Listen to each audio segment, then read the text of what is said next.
अब next question देखेंगे। यहाँ पर नेक्स्ट क्वेश्चन में क्या हो रहा है कि यहाँ पर मैंने थोड़ा सा सपोर्ट कंडीशन को मैंने थोड़ा चेंज कर दिया और यहाँ पर जो लोडिंग जो आ रही थी वो भी मैंने थोड़ा सा यहाँ पर डिफरेंट ली है, ठीक है। तो ये थोड़ा सा अलग टाइप का क्वेश्चन होगा। जब यहाँ पर हम जब टेबल बनाएंगे, मोमेंट डिस्ट्रीब्यूशन टेबल बनाएंगे, तो हम वहाँ पर हम देखेंगे कि वहाँ पर कैरी और मोमेंट जो बैलेंसिंग वगैरह जो हम करते हैं वो वहाँ पर किस तरीके से वो क्या हो रहा है, पिछले क्वेश्चन से क्या हो रहा है, वो चेंज हो रहा है, ठीक है। तो यहाँ पर भी आप अगर देखूंगा तो कंटिन्यूस बीम मैंने बनाया, ऊपर से लास्ट में क्या दिया है, वहाँ पर एक ओवर हैंगिंग टाइप का यहाँ पर स्ट्रक्चर है, ठीक है। तो A B C D 4 support है आपके पास।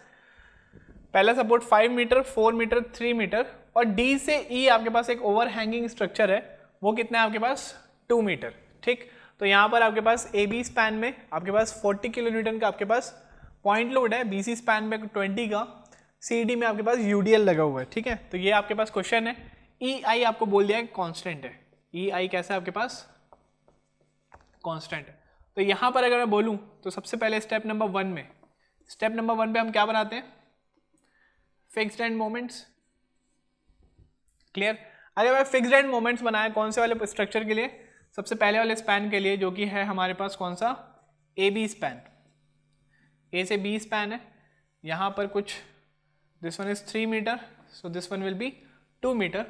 लोड कितना लगा आपके पास 40 किलो न्यूटन का लोड लगा हुआ है, ठीक है। तो ये आपके पास रिएक्शन आ जाएंगे, दो मोमेंट यहाँ पर आएंगे हॉगिंग में, this one is M dash A B and this one is M dash B A, ठीक। तो कितना कितना आ जाएगा value M dash A B का, फॉर्मूला क्या होता है यहाँ पर, ये एंटी क्लॉकवाइज है तो minus P A B square upon L square, value put करिए। पी कितना आपके पास 40 इंटू बी स्क्वायर कितना हो जाएगा आपके पास 2 का स्क्वायर इंटू ए कितना आपके पास 3 अपॉन एल स्क्वायर, एल कितना आपके पास 5 का स्क्वायर। तो वैल्यू जो आएगी वो कितनी आ जाएगी आपके पास, जो वैल्यू आ रही है वो कितनी आ रही है minus 19.2 kilo newton metre. Similarly M dash B A की बात कर रहा हूँ, कितना हो जाएगा ये plus P b a square upon L square, तो ये कितना हो जाएगा आपके पास प्लस 40 इंटू 2 इंटू 3 का स्क्वायर अपॉन 5 का स्क्वायर। तो इसकी वैल्यू कितनी आ रही है आपके पास 28.8 किलो न्यूटन मीटर। पहला स्पैन हो गया आपके पास। सेकेंड स्पैन की बात करूंगा, सेकेंड स्पैन क्या दिया आपको बी सी, और वो कैसा है आपके पास यूडीएल, कितने का है वो 20 का। मोमेंट कैसे आ जाएंगे आपके पास हॉगिंग में, ये है आपके पास बी एंड ये है आपके पास सी। तो एम डैश बी सी कितना हो जाएगा आपके पास माइनस डब्ल्यू एल स्क्वायर अपॉन 12, वैल्यू कितनी आ रही है आपके पास, सॉरी बी सी में आपके पास पॉइंट लोड दिया गया है, सी डी में आपके पास यूडीएल है, पार्डन मी। यहाँ पर आपके पास सी डी स्पैन में आपके पास यूडीएल है, बी सी स्पैन में कितना आपके पास एक पॉइंट लोड दिया गया। कहाँ पे लगा है वो, सेंटर पे लगा है, कितना है वो 20 किलो न्यूटन का। This one is B and this one is C. तो यहाँ पर भी आपके पास जो लोडिंग आएगी, मोमेंट जो रिएक्शंस जो क्रिएट होंगे वो कैसे होंगे, हॉगिंग में होंगे। तो एम डैश बी सी कितना हो जाएगा ये माइनस पी एल अपॉन 8 और एम डैश सी से बी वो कितना हो जाएगा प्लस पी एल अपॉन 8। तो वैल्यू तो दोनों की सेम होगी, तो कितनी हो जाएगी वो वैल्यू -10 और +10, क्योंकि कैसा है सेंटर पे लगे, सेंटर पे लगे तो मतलब वो कैसे डिस्ट्रीब्यूट होगा, वो आपके पास सिमेट्रिकली वो क्या हो जाएगा डिस्ट्रीब्यूट हो जाएगा। नेक्स्ट अगर मैं बात करूँ सी से डी की, नेक्स्ट मैं बात कर रहा हूँ सी से डी स्पैन की, तो सी से डी स्पैन में कैसा लगा आपके पास यूडीएल लगा हुआ है, वैल्यू कितनी है उसकी 10 किलो न्यूटन पर मीटर।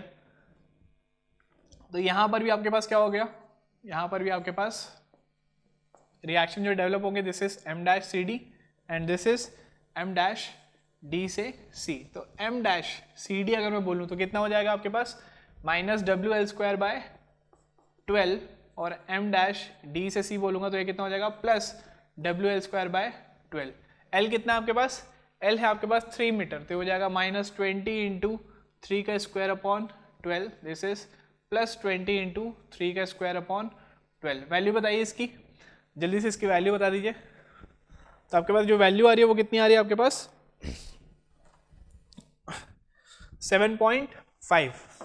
तो ये वाली जो वैल्यू आ रही है कितनी -7.5 kilo newton meter and this is +7.5 kilo newton meter. ठीक है, नेक्स्ट अगर मैं बात करूं तो अगर मैं लास्ट वाला मेरे पास जो स्पैन है वो स्पैन कैसे दिख रहा है मेरे को ओवर हैंगिंग दिख रहा है। तो ओवर हैंगिंग में कोई फिक्स सपोर्ट तो जनरेट होगा नहीं, तो यहां पर सिर्फ एक ही मोमेंट आएगा m ऑफ ed जो आएगा। ठीक है, यहां पर m ऑफ ये जो आएगा वो कितना आ जाएगा फोर्स इनटू परपेंडिकुलर डिस्टेंस। तो फिक्स सपोर्ट अगर मैं de की बात करूं m-de की तो कितना आ जाएगा फोर्स इनटू परपेंडिकुलर डिस्टेंस, तो कितना आ जाएगा -10 इंटू 2, तो कितना हो जाएगा -20 किलो न्यूटन मीटर। ये सब जितने भी है सब मोमेंट हैं तो सब किस में आएंगे किलो न्यूटन मीटर में आएंगे। देखिए मैं थोड़ा जल्दी जल्दी करा रहा हूँ, क्यों करा रहा हूँ क्योंकि इसके पहले मैंने काफ़ी सारे क्वेश्चन करा दिए इस टाइप के। ठीक है, तो आपको यहाँ पर पता ही होगा, अभी तक तो फॉर्मूला भी याद हो गए होंगे आपको कि फॉर्मूले कैसे कैसे यहाँ पर आ रहे हैं। ठीक है, तो पहला स्टेप हो गया, हमने सारे क्या निकाल लिए, सारे हमने फिक्स्ड एंड मोमेंट्स हमने सभी टाइप के बीम के लिए निकाल लिए। ठीक है, ये क्या था आपके पास, ये ओवर हैंगिंग बीम था। तो यहाँ पर आपके पास कोई सपोर्ट की तो बात ही नहीं है, इस पॉइंट पे आपको मोमेंट निकालना है। तो यहाँ के राइट पे देखेंगे तो फोर्स इनटू परपेंडिकुलर डिस्टेंस, तो कितना आ रहा है -10 इंटू 2 मतलब कितना 20 किलो न्यूटन मीटर आपके पास यहाँ पर आपको देखने को मिल गया फिक्स्ड एंड मोमेंट। ठीक है, नेक्स्ट अपन बात करेंगे, स्टेप नंबर 1 तो हो गया, स्टेप नंबर 2 की बात करूंगा तो वहां पर मैं क्या निकाल लेता हूँ डिस्ट्रीब्यूशन फैक्टर।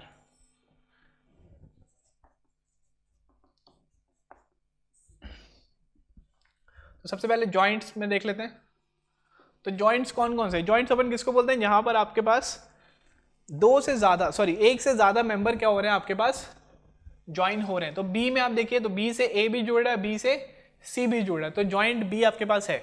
सी में देखिए तो सी से बी भी जुड़ रहा है और सी से डी भी जुड़ रहा है, तो जॉइंट सी भी आपके पास हो गया।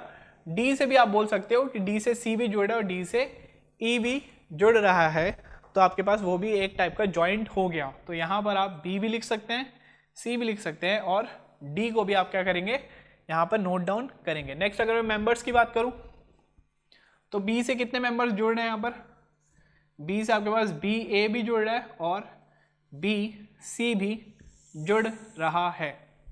ठीक, सिमिलरली अगर मैं सी की बात करूं तो सी से बी भी जुड़ रहा है और सी से डी भी जुड़ रहा है। डी की बात करूं तो डी से सी और डी से ई भी आपको देखने को मिल रहा है। ठीक है, तो ये सब क्या थे आपके पास मेंबर्स थे। नेक्स्ट अगर मैं बात करूंगा स्टिफनेस की, ठीक है, नेक्स्ट मैं बात कर रहा हूँ किसकी, स्टिफनेस की। कौन से टाइप के स्टिफनेस की, मैं बात कर रहा हूँ मेंबर स्टिफनेस की, मतलब क्या, मतलब के। ठीक है, अब यहां पर मुझे क्या करना है, अब मुझे यहां पे देखना है कि अगर मैं बी से ए को देख रहा हूं तो ए मेरे पास फिक्स्ड है कि हिंज्ड है।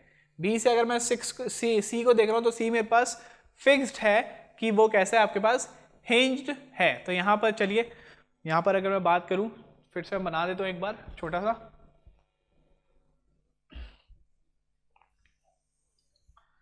ठीक है, तो कैसा दिख रहा था आपको, कुछ इस टाइप का आपको दिख रहा था, है ना। ये क्या था आपके पास A, this is B, this is C and this is D. ठीक है, ऐसे टाइप का स्ट्रक्चर था। अब अगर मैं बात करूंगा तो मैंने क्या बोला था आपको, इंटरमीडिएट जो सपोर्ट्स होते हैं, इंटरमीडिएट सपोर्ट्स में आपके पास रिएक्शन और लोडिंग आपके पास मोमेंट आपको दोनों देखने को मिलता है। तो इसको मैं क्या बोल रहा था मैं कि ये दोनों को आप कैसे मान लेना, आप फिक्स्ड आप मान सकते हो। लेकिन अगर मैं सी से डी, अगर मैं इसको एंड की बात करूंगा तो इस केस में कैसा दिख रहा है आपको, ये हिंज सपोर्ट दिख रहा है। ठीक है, तो अगर आप सी से डी आप देखोगे तो डी वाला पॉइंट आपको कैसा दिख रहा है, एक हिंज सपोर्ट दिख रहा है, क्योंकि वो कैसा है, वो एंड में है। इंटरमीडिएट सपोर्ट को आप कैसे मान सकते हो, आप उसको फिक्स्ड सपोर्ट आप उसको मान सकते हैं। ठीक है, तो अगर मैं बी से ए की बात करूं तो बी से अगर मैं ए को देख रहा हूं तो ए कैसा दिख रहा है, मुझे फिक्स सपोर्ट दिख रहा है। तो फॉर्मूला क्या हो जाएगा 4EI/L। बी से अगर मैं सी को देख रहा हूं, बी से अगर मैं सी को देख रहा हूं तो मैंने क्या बोला कि यहां पर मोमेंट भी आएगा और यहां पर रिएक्शन भी आएगा। तो आप इंटरमीडिएट सपोर्ट को आप क्या बोल सकते हो, आप वहां पर आप उसको फिक्स सपोर्ट कंसिडर कर सकते हो। तो ये भी कितना हो जाएगा, ये भी हो जाएगा 4EI/L। क्लियर। अगर मैं सी से बी की बात कर रहा हूँ तो बी भी आपको कैसा दिखेगा, फिक्स टाइप का ही ट्रीट करेंगे आप उसको भी, तो ये भी कैसा हो जाएगा आपके पास 4EI/L, क्योंकि बी भी कैसा है, एक इंटरमीडिएट सपोर्ट है सी से। लेकिन अगर मैं डी की बात करूंगा, ठीक है, तो यहाँ पर आप ऐसा मत बोलना सर यहाँ मूवमेंट भी आ रहा है, रिएक्शन भी आ रहा है, तो इसको मैं क्या ले लूंगा, इसको फिक्स मान लेता हूँ। बिल्कुल नहीं, यहाँ पर ये कैसा आपके पास एंड है, और एंड कैसा दिख रहा है आपको, ये एक हिंज सपोर्ट दिख रहा है, तो यहाँ पर 4EI/L नहीं आएगा, यहाँ पर क्या आएगा 3EI/L। क्लियर है। नेक्स्ट डी सपोर्ट की बात करूंगा तो डी से सी कैसा दिख रहा है आपको, फिक्स, तो ये भी कितना आ जाएगा 4EI/L। और डी से ई, डी से अगर आप ई देखोगे तो ई तो कैसा दिख रहा है आपको, ई आपको दिख रहा है फ्री सपोर्ट, तो फ्री सपोर्ट के लिए स्टिफनेस की वैल्यू कितनी हो जाती है आपके पास 0। समझ में आया। तो ये बहुत ज़्यादा इंपॉर्टेंट था कि आप यहाँ पर सी से अगर आप डी देखोगे तो आप ये मत बोल देना कि सर बेंडिंग मोमेंट भी आ रहा है, रिएक्शन भी आ रहा है, तो यहाँ पर मैं कितना ले लेता हूँ उसको भी मैं फिक्स टाइप का ट्रीट कर देता हूँ। वहाँ पर आप उसको नहीं कर लोगे, क्योंकि वो कैसा है, एंड आपके पास कैसा है, सपोर्ट है, और जो कि क्या है आपके पास हिंज सपोर्ट है, तो वहाँ पर आप क्या लोगे 3EI/L। ठीक है, अब यहाँ पर मैं LL तो लिख लिया हूँ, लेकिन आप समझ जाना ये L मतलब सारे सेम नहीं है, सबके स्पैन अलग अलग है, मैं स्टैंडर्ड कंडीशन बस लिखा हूँ। तो यहाँ की अगर मैं बात करूँ तो कितना हो जाएगा 4EI/L की वैल्यू कितनी है A से B के लिए, A से B के लिए कितनी है ये 5 मीटर। सेकेंड B से C की बात करूंगा तो कितनी हो जाएगी आपके पास 4 मीटर, तो क्या हो जाएगा ये EI ही आएगा। नेक्स्ट C से B की बात करूंगा तो अगेन कितना हो जाएगा वो 4 मीटर, तो L की वैल्यू 4 मीटर है, तो वैल्यू कितनी आ जाएगी यहाँ पर EI। नेक्स्ट CD की अगर बात किया, C से D की बात किया तो कितना है आपके पास 3 मीटर, तो ये भी कितना आ जाएगा आपके पास EI। नेक्स्ट अगर मैं DC की बारे में बात किया तो ये कितना आ जाएगा, D से C आपके पास L की वैल्यू है, तो ये हो जाएगा 4/3 EI, और ये कितना है आपके पास 0। क्लियर। नेक्स्ट तो ये आ गया मेंबर स्टिफनेस। नेक्स्ट अपन बात करेंगे किसकी, अपन नेक्स्ट बात करेंगे जॉइंट स्टिफनेस की।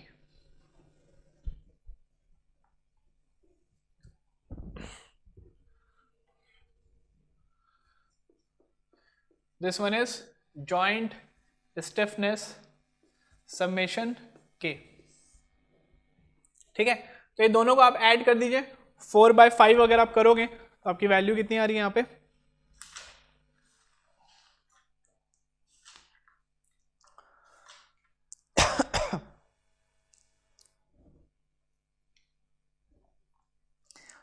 ये कितना आ रहा है आपके पास 0.8, तो ये आपके पास आ रहा है 0.8 EI, और ये कितना आ रहा है आपके पास 1, तो ये कितना हो जाएगा आपके पास 1.8 EI। सिमिलरली ये दोनों को ऐड करोगे तो कितना हो जाएगा आपके पास EI प्लस EI हो जाएगा आपके पास 2 EI। 4/3 करोगे तो आपके पास कितना आ जाएगा 1.33, तो दूसरा वाला करोगे तो ये कितना आ जाएगा आपके पास 1.33 EI। क्लियर है। नेक्स्ट अपन निकालते हैं डिस्ट्रीब्यूशन फैक्टर। डिस्ट्रीब्यूशन फैक्टर का formula member stiffness upon joint stiffness. ठीक है, तो यहां पर अगर मैं BA की बात कर रहा हूं तो BA की वैल्यू कितनी आई थी 0.8, 0.8 अपॉन 1.8 करेंगे तो वैल्यू कितनी आ जाएगी आपके पास 0.8 अपॉन 1.8 करूंगा तो आपके पास जो वैल्यू आएगी वो कितनी आ जाएगी 0.444। ये वाली वैल्यू कितनी आ जाएगी आपके पास 0.444। 1 अपॉन 1.8 किया तो वैल्यू कितनी आ रही है आपके पास 0.556। This one is 0.556। Similarly joint C की बात करते हैं तो जॉइंट C में 1/2 कर दूंगा तो कितना आ जाएगा आपके पास 0.5। This one is also 0.5। यहां पर अगर आप 0.444 आप निकाल दे रहे हो तो आप इसको 1 माइनस 0.444 करोगे तो भी आपको ये वैल्यू मिल जाएगी, क्योंकि याद रखिएगा समेशन ऑफ जो डिस्ट्रीब्यूशन फैक्टर जो होता है कोई भी जॉइंट के लिए उसकी वैल्यू कितनी होती है 1। मतलब ये दोनों को अगर आप ऐड कर दोगे तो आपको वैल्यू कितनी मिल जाएगी आपको 1। तो जब भी आप एक की वैल्यू अगर आप निकाल लियो तो उसको 1 से माइनस कर देना तो आपको दूसरे की वैल्यू मिल जाएगी। ठीक है, सिमिलरली अगर मैं इसकी बात करूंगा तो इसका आ जाएगा 1 और इसका आ जाएगा आपके पास 0। क्लियर है। तो यहाँ पर हमने स्टेप नंबर 1 और स्टेप नंबर 2 को हमने क्या किया, यहाँ पर इजीली हमने यहाँ पर फाइंड आउट कर लिया। स्टेप नंबर 1 में हमने फिक्स्ड एंड मोमेंट्स निकाले, ये सारी वैल्यू आपको याद रखनी है, नेक्स्ट स्टेप में हमें लिखना है। और स्टेप नंबर 2 में हमने क्या निकाला, हमने हर एक मेंबर के लिए हमने क्या निकाल लिया, यहाँ पर हर एक मेंबर के लिए हमने डिस्ट्रीब्यूशन फैक्टर हमने यहाँ पर कैलकुलेट कर लिया है, जिसमें मैंने स्पेशल केस मैंने क्या बताया, सी से डी वाले को हमने क्या लिया है 4EI/L मत कर देना, क्योंकि वो कैसा आपके पास फार एंड हिंज्ड है, तो वहाँ पर उसको 3EI/L ही लेंगे। क्लियर है? तो ये हमारे पास फर्स्ट और सेकंड स्टेप हो गया। नेक्स्ट अपन थर्ड स्टेप देखते हैं। चलिए स्टेप नंबर 3 में अपन आते हैं। स्टेप नंबर 3 में आने से पहले मैंने स्टेप नंबर 1 में मैंने फिक्स्ड एंड मोमेंट्स मैंने निकाल लिया था। स्टेप नंबर 2 में मैंने डिस्ट्रीब्यूशन फैक्टर भी मैंने तीनों जॉइंट्स के लिए निकाल लिया। तीनों जॉइंट्स मतलब बी, सी और डी के लिए हमने वहाँ पर तीनों जॉइंट्स के लिए हमने डिस्ट्रीब्यूशन फैक्टर निकाल लिया था। तो सबसे पहले अगर मैं बात करूँ डिस्ट्रीब्यूशन फैक्टर की, तो स्टेप नंबर 2 में डिस्ट्रीब्यूशन फैक्टर बी ए के लिए जो निकला था उसकी वैल्यू कितनी थी हमारे पास 0.444। ठीक है, और बी से सी के लिए जो आपके पास डिस्ट्रीब्यूशन फैक्टर की वैल्यू आई थी वो कितनी आई थी 0.556। सिमिलरली सी से बी के लिए आपके पास जो वैल्यू आई थी वो कितनी आई थी 0.5। सी से डी के लिए आपके पास कितनी आई थी 0.5। डी से सी के लिए आपके पास आई थी 1 और डी से ई के लिए आपके पास आई थी कितनी 0। तो मैंने यहाँ पर क्या कर लिया, मैंने यहाँ पर डिस्ट्रीब्यूशन फैक्टर मैंने यहाँ पर सारे लिख लिया। अब मैं बात करता हूँ किसकी, फिक्स्ड एंड मोमेंट की, जो हमने कहाँ से निकाला था, स्टेप नंबर 1 से हमने निकाला था। तो स्टेप नंबर 1 से अगर मैं मोमेंट ऑफ ए से बी बोलूँगा तो वो कितना आया था हमारे पास -19.2। बी से ए की बात करूँगा तो वो कितना आया था मेरे पास 28.8। बी से सी की बात करूँगा तो वो कितना आया था -10। सी से बी की बात करूँगा तो वो कितना आया था 10। This one will be -7.5, that is fixed moment of C से D. Then D to C आपके पास आया था 7.5 एंड दिस वन वॉज -20। ठीक है, दिस वन वॉज कितना डी से ई कितना आया था -20। ई तो कोई आपके पास सपोर्ट था नहीं, तो वो कितना हो गया आपके पास निल। तो हमने यहां तक हमने स्टेप नंबर 1 और स्टेप नंबर 2 में हमने कर दिया था। ठीक है, अब बात करेंगे अपन किसकी, अपन बात करेंगे बैलेंस करने की। ठीक है, तो बैलेंस करने से पहले, ठीक, बैलेंस करने से पहले सबसे पहले अपन क्या करेंगे कि यहां पर हमारे पास अगर मैं सपोर्ट्स की बात करूं तो सपोर्ट्स कैसा था हमारे पास, ये ए था, this one was B, this one was C and this one was D. तो सबसे पहले आप देखिए एंड जो सपोर्ट है वो कौन सा आपके पास डी, और वो कैसा आपके पास हिंज सपोर्ट है।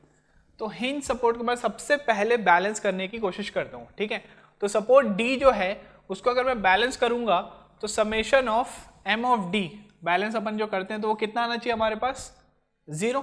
ठीक है, तो यहां पर लेकिन अगर मैं बात करूंगा तो summation of M of D करूंगा तो ये कितना आ रहा है मेरे पास 7.5 -20। ये कितना आ रहा है मेरे पास, इसकी वैल्यू मेरे पास आ रही है -12.5। तो ये क्या हो रहा है, ये 0 के बराबर नहीं आ रहा है। ये कितना आ रहा है मेरे पास, समेशन ऑफ एम डी की जो वैल्यू है वो दोनों मोमेंट्स को अगर मैं ऐड करूंगा तो कितना आ रहा है मेरे पास -12.5, जो कि क्या है मेरे पास, ये जो है ये है मेरे पास अनबैलेंस्ड मोमेंट। ये क्या है मेरे पास अनबैलेंस्ड मोमेंट। ठीक है, अब इसको बैलेंस करने के लिए मैं कितना लगाऊंगा यहाँ पे +12.5 मैं क्या करूंगा उसको बैलेंस करने के लिए लगाऊंगा। क्यों, क्योंकि मुझे क्या बनाना है इसको, मुझे इसको बनाना है 0। तो मैंने यहाँ पे +12.5 मैंने इस जॉइंट पे मैंने लगाया, अप्लाई किया। अब ये वाला जो जॉइंट है जॉइंट डी, ये +12.5 मोमेंट को डिस्ट्रीब्यूट कर देगा according to their distribution factor. तो मैं इंटू 1 करूंगा तो यहां पर कितना आ जाएगा मेरा +12.5, और इंटू जब 0 कर दूंगा तो ये कितना आ जाएगा मेरे पास 0। क्लियर। अब यहां से अगर मैं डी से, मैं क्या बोल रहा था आपको, पहले आपको बोला था कि बी और सी सपोर्ट को अपन कैसे मान लिए थे, हमने मान लिया था इसको फिक्स्ड, क्योंकि यहां पर मैंने आपको बताया था इंटरमीडिएट सपोर्ट है, मोमेंट भी आएगा और रिएक्शन भी आएगा।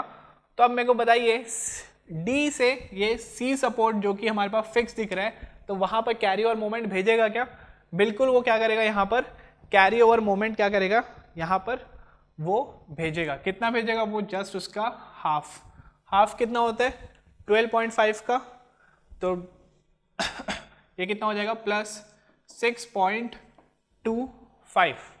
क्लियर। तो यहां पर क्या कर दिया इसने, मोमेंट भेज दिया कितना जस्ट उसका हाफ। चलिए मैं थोड़ा सा स्पेस बचा के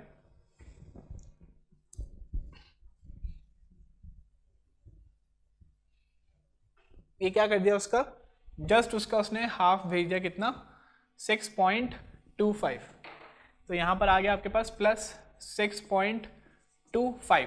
अब हिंज का कोई रोल नहीं है, ठीक है, क्योंकि सी से डी पे कैरी ओवर वगैरह भी आ नहीं सकता, तो हिंज का अब क्या हो जाएगा, हिंज का अब आपके पास कोई भी रोल नहीं बचेगा। अब अपन क्या करेंगे, अब हम बात करेंगे बी और सी को बैलेंस करने की, ठीक है। अब मुझे किसको बैलेंस करना है, बी और सी को मुझे क्या करना है, बैलेंस करना है। तो सबसे पहले अगर मैं यहां से स्टार्ट करता हूं, तो मैं इसको पहले, ये टोटल मेरे पास जो मोमेंट आ रहा है इसके राइट में, वो कितना आ रहा है मेरे पास, इसके राइट में जो मोमेंट आ रहा है वो कितना आ रहा है, -7.5 प्लस 6.25, तो ये कितना हो जाएगा, 7.5 प्लस 6.25 अगर मैं करूंगा, ये आपको ऐसे ही कर लो ना, ये हो जाएगा 1.25, कितना आ रहा है मेरे पास, -1.25।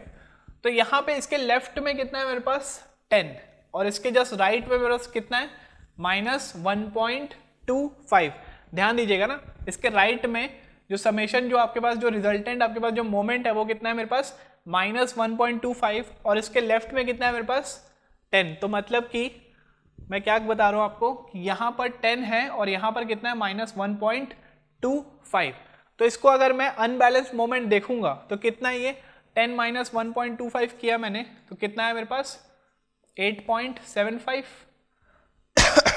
तो प्लस 8.75 क्या है मेरे पास, अनबैलेंस्ड मोमेंट है।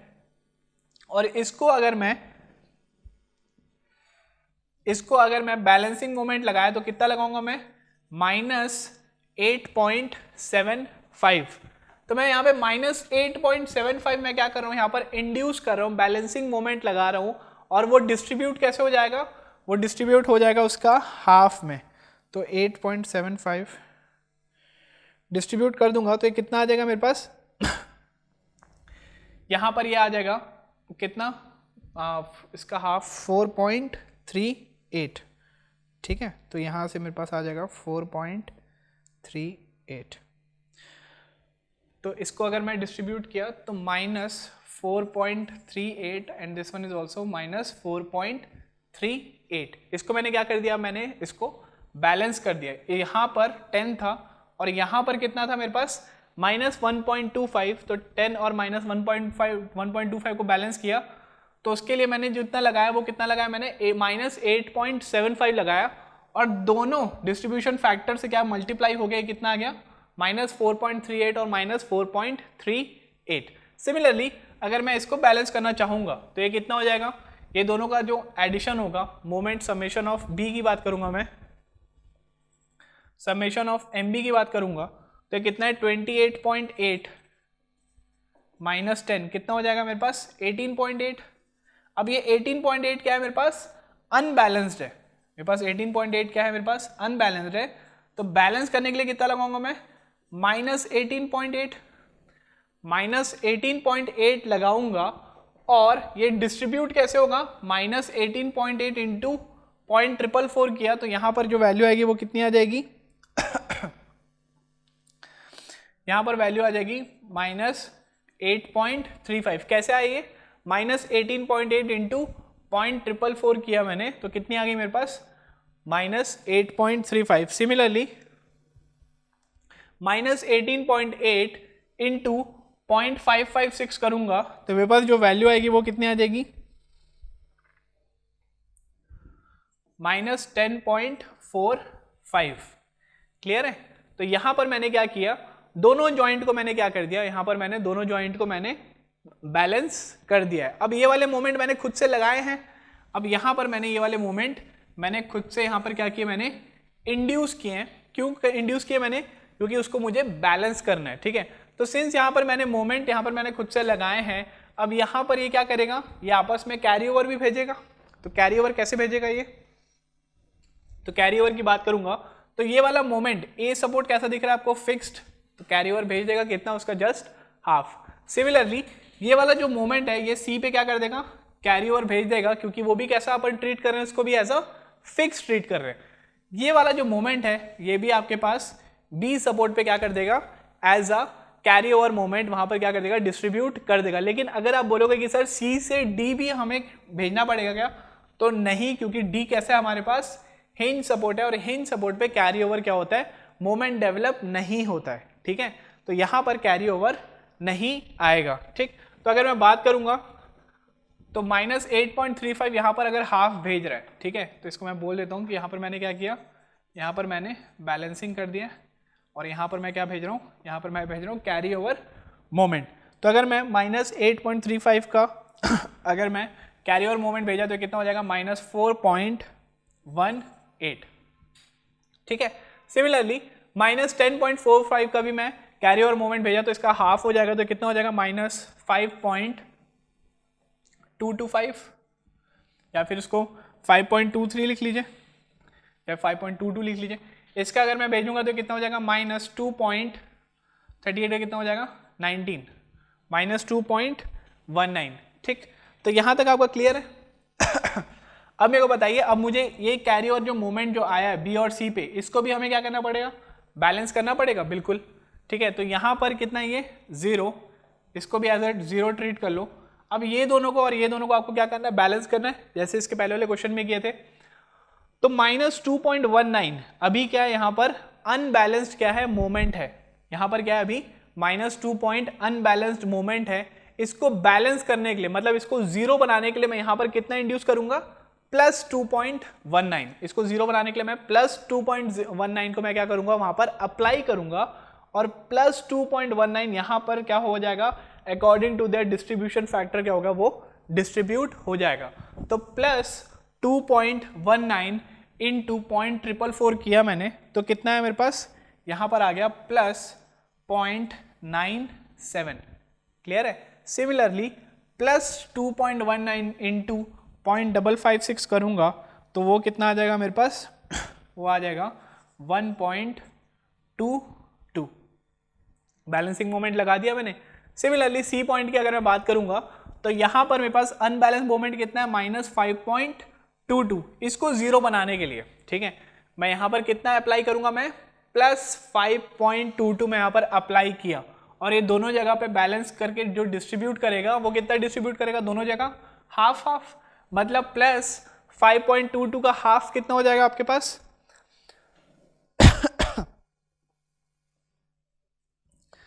यहां पर आपके पास, तो ये कितना हो जाएगा 2.62, और ये भी कितना हो जाएगा आपके पास 2.62। क्लियर है। 2.62 प्लस 2.62 करोगे तो आपके पास कितना आ जाएगा 5.22 या 23 आपके पास वैल्यू आपके पास आ जाएगी, या फिर 2.61 कर दीजिए इसको। ठीक है, इसको कितना कर दीजिए 2.61, and this is also 2.61। Clear, दोनों की वैल्यू प्लस में रहेगी। ठीक है, क्योंकि यहां पर इसका अपोजिट साइन लगाया, और यहां पर भी दोनों की वैल्यू क्या रहेगी, प्लस में रहेगी। अब यहां पर मैंने मोमेंट मैंने खुद से लगाए हैं, यहां पर दोनों जॉइंट पे मैंने मोमेंट खुद से अप्लाई किए हैं, तो ये वाले मोमेंट क्या करेंगे, कैरी ओवर भेजेंगे अपने फार वाले एंड को। तो ये क्या करेंगे, ये वाले मोमेंट अपने फार वाले एंड को क्या करेंगे, कैरी ओवर भेज देंगे। कितना भेजेंगे, जस्ट उसका हाफ। तो 0.97 का अगर मैं हाफ बोलूंगा तो कितना हो जाएगा, ये +0.49। ठीक है, +0.49 हो जाएगा। 1.22 का हाफ बोलूंगा तो कितना हो जाएगा, ये 0.61। 2.61 का आधा कितना हो जाएगा, ये हो जाएगा 1.31। यहां पर साइन उल्टा नहीं करना, अभी मैं बैलेंस नहीं कर रहा हूं, मैं सिर्फ क्या भेज रहा हूं, कैरी ओवर मोमेंट भेज रहा हूं। ठीक है, तो आप देखिए यहां पर कि पहले कैरी ओवर मोमेंट कितना आया था, यहां पर जॉइंट बी में 2.19, लेकिन एक बार इटरेशन किया जस्ट उसका क्या हो गया, ये हाफ। और ये तब तक करना है जब तक कि कैरी ओवर मोमेंट की जो वैल्यू है वो क्या हो जाए, बहुत ज्यादा नेग्लिजिबल हो जाए, बहुत ही छोटी वैल्यू आ जाए। ठीक है, अब ये आ गई। अब मैं क्या करूंगा, इस कैरी ओवर मोमेंट को बी और सी को दोनों को क्या करूंगा, मैं फिर से बैलेंस करने की कोशिश करूंगा।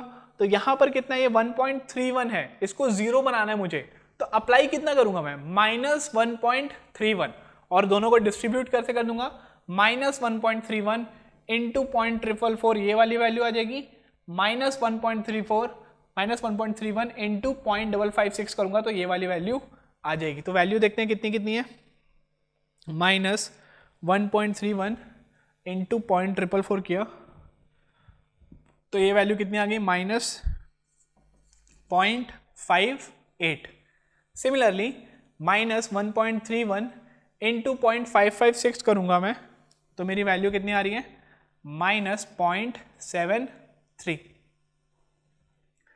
यहां पर अगर मैं 0.61 को 0 बनाने के लिए मैं कितना इंड्यूस करूंगा, -0.61 इंड्यूस करूंगा, और -0.61 को आधा आधा क्या कर दूंगा, यहां पर डिस्ट्रीब्यूट कर दूंगा, क्योंकि DF डिस्ट्रीब्यूशन फैक्टर कितना है, 0.5 और 0.5, तो -0.6 का कितना हो जाएगा, ये -0.3, यहां पर भी कितना हो जाएगा, -0.305 भी लिख सकते हो अगर आपकी नीड है तो, ठीक है।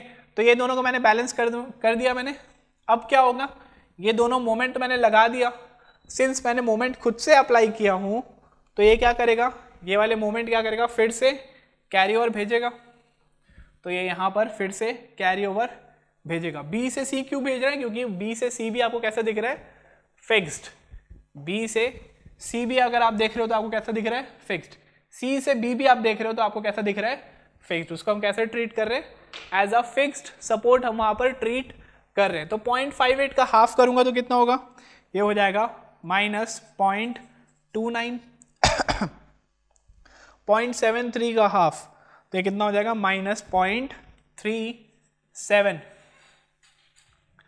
0.3 का हाफ करूंगा तो ये कितना हो जाएगा, -0.15। अब देखिए आप यहाँ पे कैरी ओवर पहले 2 पॉइंट समथिंग था, अब यहां पर आप देखोगे तो 0.1 के आसपास आ गया, ठीक है। तो मैं आपको यही बोला था, जब कैरी ओवर मोमेंट की वैल्यू आपको क्या करते जाना है, आपको कम करते जाना है, ठीक है। कितनी कम करना है, जब कैरी ओवर मोमेंट एकदम ही छोटी अमाउंट आ जाए, 0.1 या फिर 0.0 समथिंग में आ जाए, आपको तब तक क्या करना है, इस यहाँ पर इटरेशन परफॉर्म करना है। वो 3-4 इटरेशन के अंदर आपका आ जाता है, वो क्लियर है। तो यहाँ पर आप देखो कैरी ओवर मोमेंट बहुत ज्यादा क्या हो गया, छोटी अमाउंट आ गई। अब इसको अपन क्या कर लेते हैं, बैलेंस कर लेते हैं। तो यहाँ पर -0.15 आपके पास जो मोमेंट आपको आया है, इसको बैलेंस करने के लिए कितना लगाऊंगा मैं, +0.15, और +0.15 इंटू 0.444 करोगे तो आपकी जो वैल्यू आएगी वो कितनी आ जाएगी, दिस इज +0.07, और +0.15 इंटू 0.556 करोगे तो आपकी जो वैल्यू आ जाएगी ये कितनी आ जाएगी, 0.09। सिमिलरली 0.37 आपके पास जो नेगेटिव वैल्यू है, ये क्या है, आपके पास अनबैलेंस्ड मोमेंट है। इसको बैलेंस करने के लिए आपको कितना लगाना पड़ेगा, यहां पर आपको लगाना पड़ेगा +0.37, और वो डिस्ट्रीब्यूट कैसे होंगे, as a half half distribute हो जाएंगे। तो ये कितना हो जाएगा, +0.18, और ये भी कैसे हो जाएगा, +0.18, ठीक है। तो यहां पर अब क्या कर दीजिए, अब आप यहां पर आपको रुक जाइए, क्योंकि आपके पास ऑलरेडी कैरी ओवर मोमेंट क्या था, छोटा अमाउंट आ गया था, ठीक है। यहां पर अब फाइनल एंड मोमेंट्स आपको चेक करना है, ठीक है। तो यहां पर मैं फाइनल एंड मोमेंट्स में चेक कर रहा हूं, कैसे चेक करूंगा, ए पॉइंट पे जितने मोमेंट है ए पॉइंट पे सबको ऐड कर दीजिए। सिमिलरली बी के लेफ्ट वाले सबको ऐड कर दीजिए, और बी के राइट वाले सबको ऐड कर दीजिए।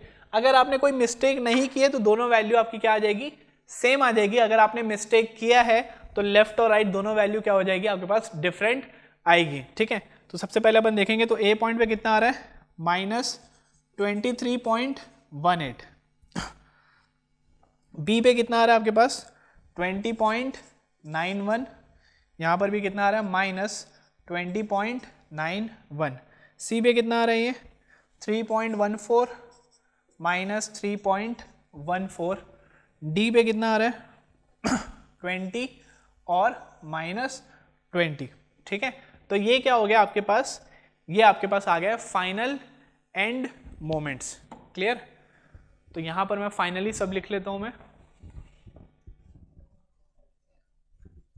आई होप आपको समझ में आ रहा होगा टेबल कैसे बनाना है, आपको कैरी ओवर कैसे भेजना है, आपको बैलेंस कैसे करना है, ठीक है। बस ये 2-3 ही चीज आपको परफॉर्म करते जानी है, फिर लास्ट में सबको आप क्या कर देंगे, सबका समेशन आप रिजल्टेंट लिख देंगे। तो फाइनल एंड मोमेंट्स की अगर मैं बात करूं तो M of A, moment at A कितना आ रहा है 23.18, एम ऑफ बी कितना आ रहा है आपके पास 20.91, मोमेंट एट सी की बात करूंगा तो वो कितना आ रहा है आपके पास 14 और मोमेंट एट डी वो कितना आ रहा है आपके पास 20, ठीक है, सब नेगेटिव में रहेंगे आपके पास। तो ये आपके पास क्या है फाइनल एंड मोमेंट से, ठीक। इसके बाद अपन देखते हैं बेंडिंग मोमेंट हमें बनाना है, ठीक है। तो इसके बाद अपन क्या बना लेते हैं बेंडिंग मोमेंट डायग्राम। चलिए नेक्स्ट अपन क्या करेंगे, स्टेप नंबर 4 की बात करूंगा मैं। स्टेप नंबर 4 में क्या बनाना है हमें बीएमडी बनाना है। तो सबसे पहले अपन देखते हैं फ्री बीएमडी। फ्री बीएमडी में अपन क्या कैसे ट्रीट करते हैं, सबको as a simply supported treat करते हैं, ठीक। तो यहां पर अगर मैं फ्री बीएमडी बनाया तो ये ए पॉइंट है, this is B, this is C and this is D. तो अगर मैं ए और बी को मैं कैसा मान रहा हूं as a normal simply supported beam मान रहा हूं, तो यहां पर पॉइंट लोड है, तो ये कैसे आएगा आपके पास एक ट्रायंगल बनेगा। वैल्यू कितनी हो जाएगी उसकी P A B upon L. P कितना आपके पास 40, this one was 3, this one was 2, तो 3 इंटू 2 अपॉन लेंथ कितना था आपके पास 5, तो इसकी वैल्यू कितनी आ जाएगी आपके पास 48 किलो न्यूटन मीटर। तो ये कितना आ गया आपके पास 48। सिमिलरली अगर मैं बी से सी की बात करूंगा तो फॉर्मूला क्या होता है पी एल अपॉन 4। ये जो फॉर्मूला है क्या आपके पास पीक पॉइंट है बेंडिंग मोमेंट डायग्राम का। तो पी कितना आपके पास 20 इंटू लेंथ कितना था आपके पास बीसी का आपके पास जो लेंथ है वो कितना है आपके पास 4 मीटर, तो हो जाएगा 4 अपॉन 4, तो वैल्यू कितनी आ जाएगी आपके पास 20। तो यहाँ पर एक और क्या बनेगा ये आपके पास 20 का एक और क्या बन गया ट्रायंगल।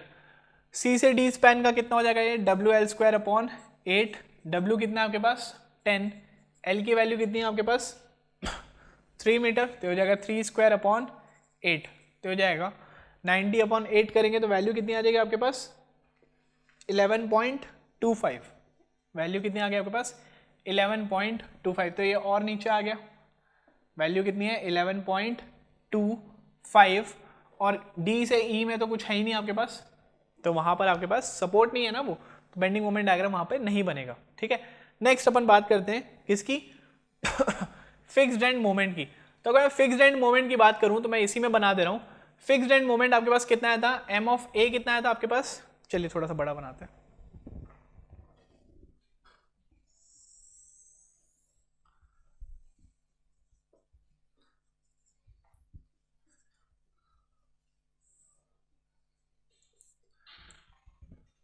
पहले अगर मैं फ्री बनाया तो फ्री कितना था मेरे पास 48,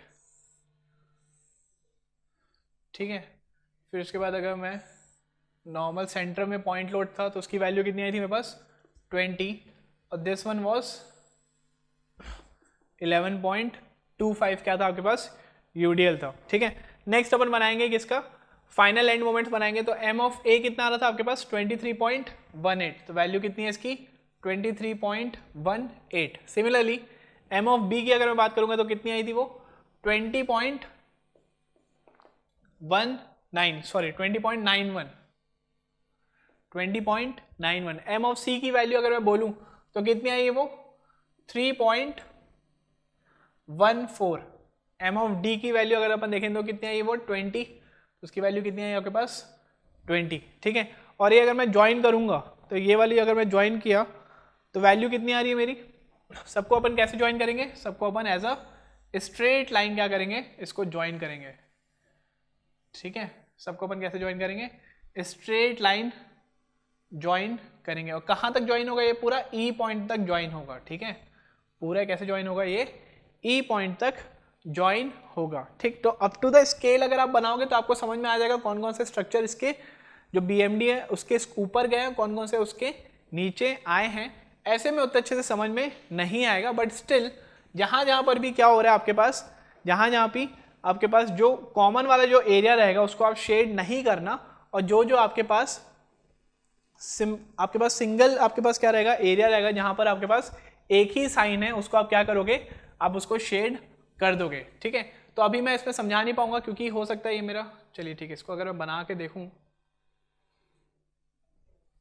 सिंस ये कैसे अप टू द स्केल नहीं है तो हमें अच्छे से क्लियर पता नहीं चलेगा कि कौन सा ऊपर जा रहा है कौन सा नीचे जा रहा है, बट अगर आप इसको प्रॉपरली अगर आप बनाओगे तभी आपको क्या करेगा ये समझ में आएगा कौन कौन सा आपके पास रीजन क्या हो रहा है शेड हो रहा है, कौन कौन सा नहीं हो रहा है। तो यहाँ पर आपके पास ये वाला रीजन शेड होगा, ये वाला रीजन शेड होगा, ठीक है। इसके ऊपर भी जाएगा कुछ, वो वाला रीजन शेड होगा।